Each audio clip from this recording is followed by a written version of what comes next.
Hey, welcome to Just Count Me In.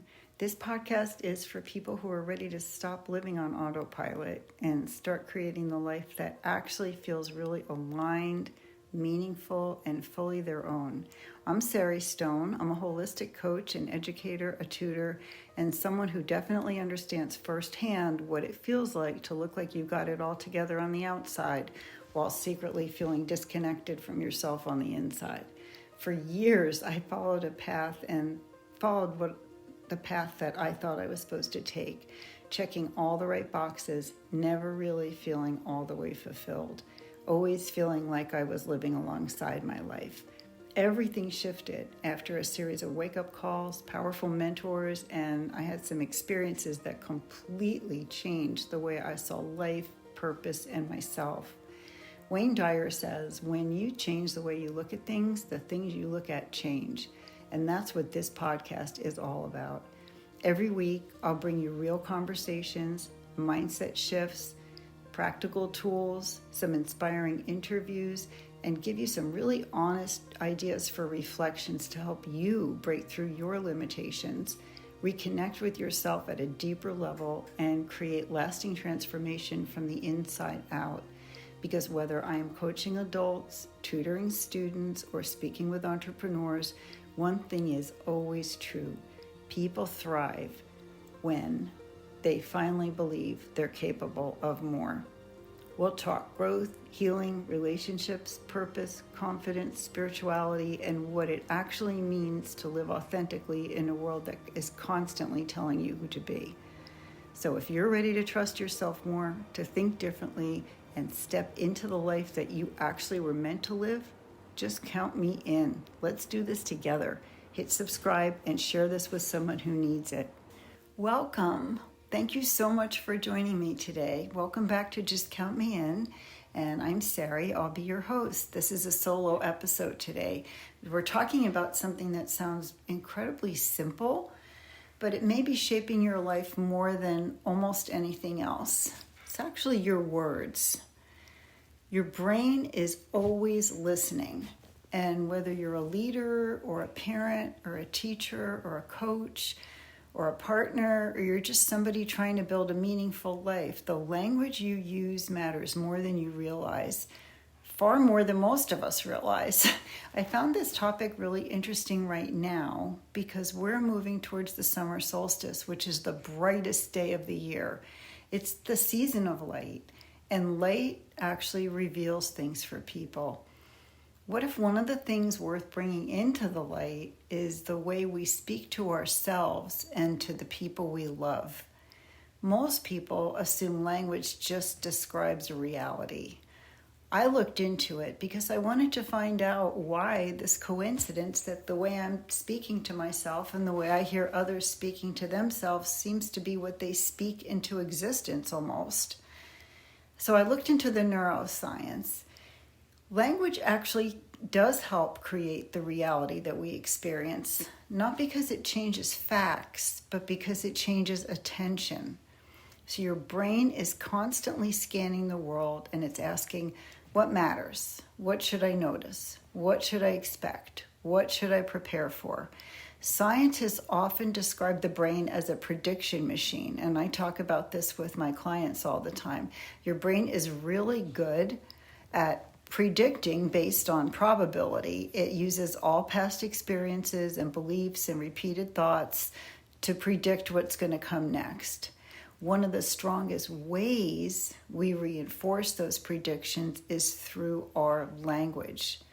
So think about some common phrases that you might be hearing in your place of employment or in your household or just among your friends. I'm terrible with money. My kids never listen. Nothing ever works out for me. It's Murphy's Law. I'm overwhelmed. What next? I'm sick of this. I'm not good enough. I'm always behind. If it can go wrong, it will. Well, what do you expect? And it's exactly that. When you think about all the things, I don't even want to go down that road, but so many things that we say to ourselves. At first, this might sound like you're making an observation. Over time, they become instructions, as do things like I always find the best parking spaces, and things always work out for me. And my life just keeps getting better and better. And I always figure out what happens after a while. Sometimes it just takes me a while. The brain begins looking for evidence that those statements are true. And that's the part of the brain called your RAS, your Reticular Activating System. I think of that as my filter. Every second, millions of pieces of information are competing for your attention. So many. Your brain has to figure out what gets through. And the RAS helps to make that decision. It's like you're programming yourself. Right now, if I said to you, think about green, everything green in your room would just pop out at you. Or if you buy a red Jeep, all of a sudden you see red Jeeps everywhere. And those Jeeps were always there. The green was always all around me. But my attention changed. The same thing happens with beliefs. If you repeatedly tell yourself people can't be trusted or your life just keeps getting better, your brain actually starts to notice improvements, betrayal. It notices whatever you tell it you expect. And this is big because we need to be a little bit more careful, actually a lot more careful of the things we say that were expressions or beliefs that we just said without even thinking about them, and how we're actually programming things. If you repeatedly tell yourself opportunities are everywhere, your brain actually starts noticing possibilities. There's bound to be a solution to this problem. Your brain is going to start noticing solutions.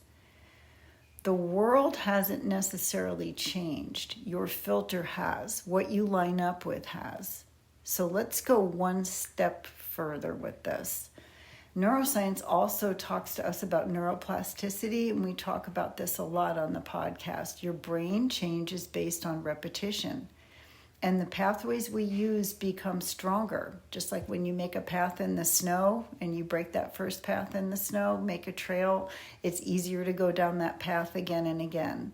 The pathways strengthen, and then they become habits.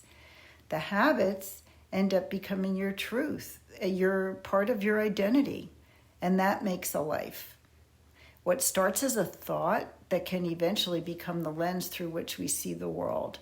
This is not about pretending everything is wonderful. It's not about false positivity. It's about recognizing the language that we rehearse and how it becomes more of the reality that we're more likely to perceive. So what do you want to be picking up on more? Right? Just think about that, and think about the way you're speaking to yourself. As parents and as employers and as teachers, this matters enormously. Children borrow our language because they create their own. If a child repeatedly hears, you're lazy, you're difficult, you're shy, you're irresponsible, you're not good at math, those labels can become their identity. And I work with kids all the time that picked up on these little nuanced statements that they hear when they're being described. And nobody means anything by it, but it definitely creates part of who they are. Their developing brains organize around the story, and everybody's brain organizes around stories that it hears the most often.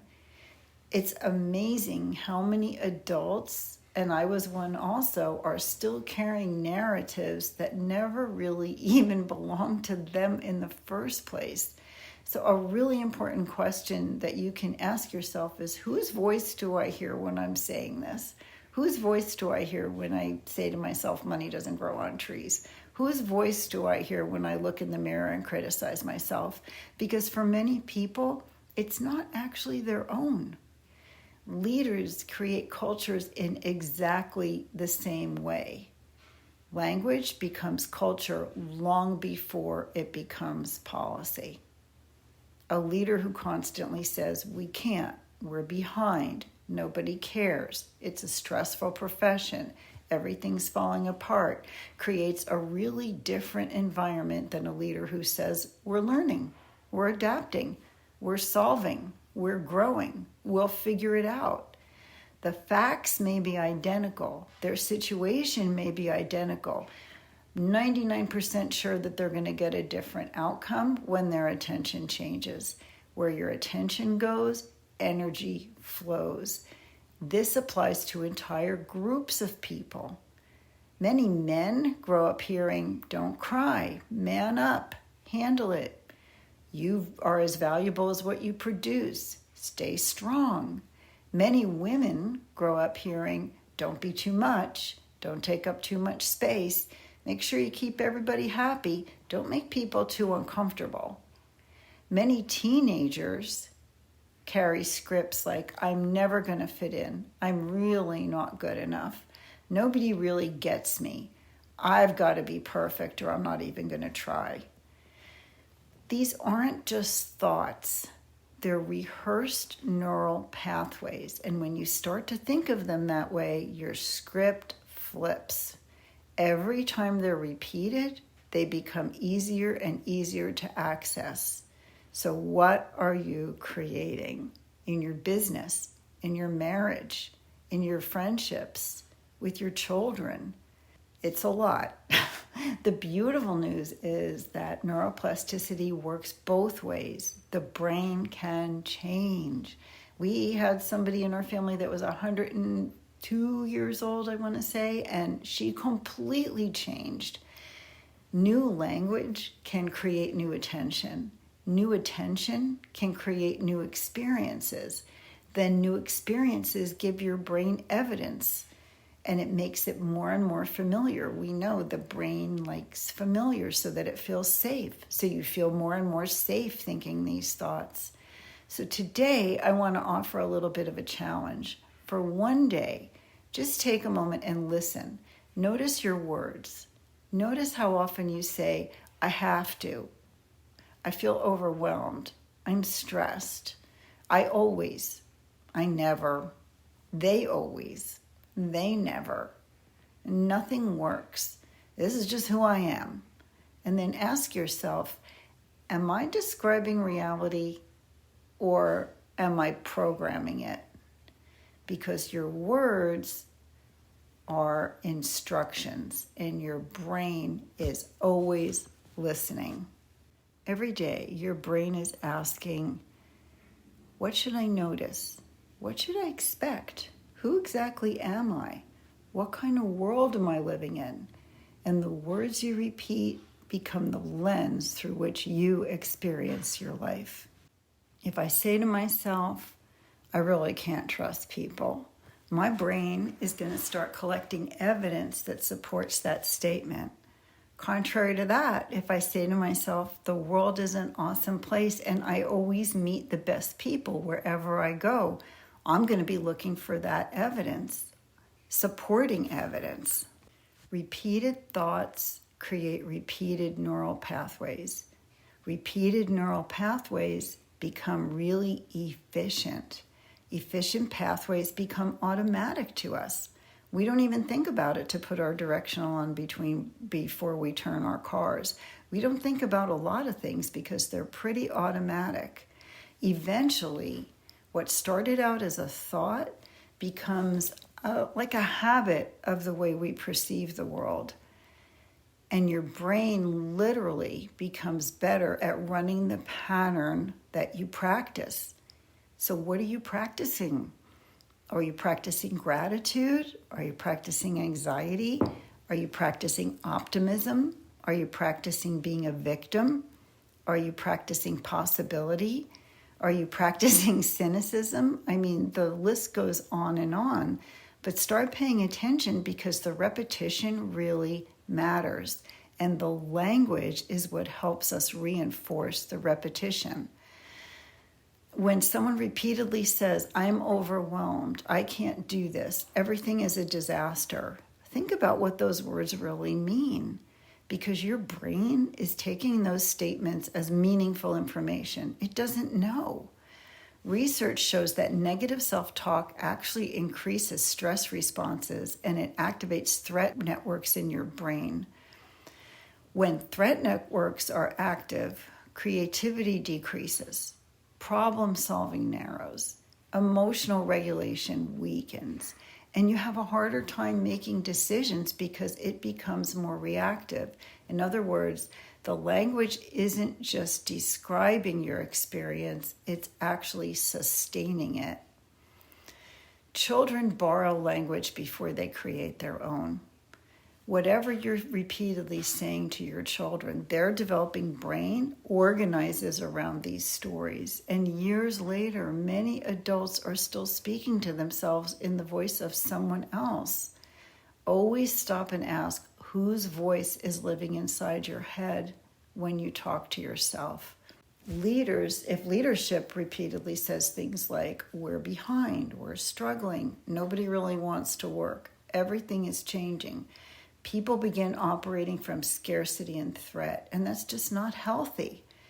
Compare that to, we're learning, we're adapting, we're building, we're solving, we're creative, we're pretty unstoppable.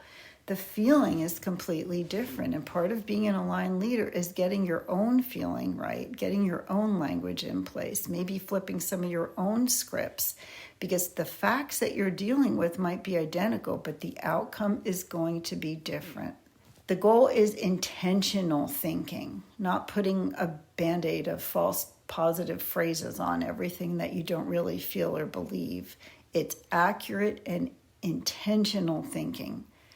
For example, instead of everything is too much, you could say, this is challenging and we're trying to figure it out. Instead of, I have to do this, you could say, I get to do this. If you're listening to this and you're thinking, I need to clean up my act a little bit, I need to flip the script, you can journal these prompts and see what you come up with. What phrase do I repeat most often about myself? Where did that phrase actually come from? Is it objectively true? What evidence contradicts it? And what scripts did I inherit from my family? What script might I have inherited from culture? What script am I modeling for my employees or my children? What am I saying to my partner? What would be a healthier version of this belief? What would it sound like? If my brain is listening, what do I want it to hear? I would really be interested in your comments about this, so please message me. I'm hearing from people and I love it. This is a two-way street. It's not supposed to be just a monologue, so please interact and get back to me, and please share this episode with anyone that you think might benefit from hearing it. And until then, think about flipping your script. Just count me in.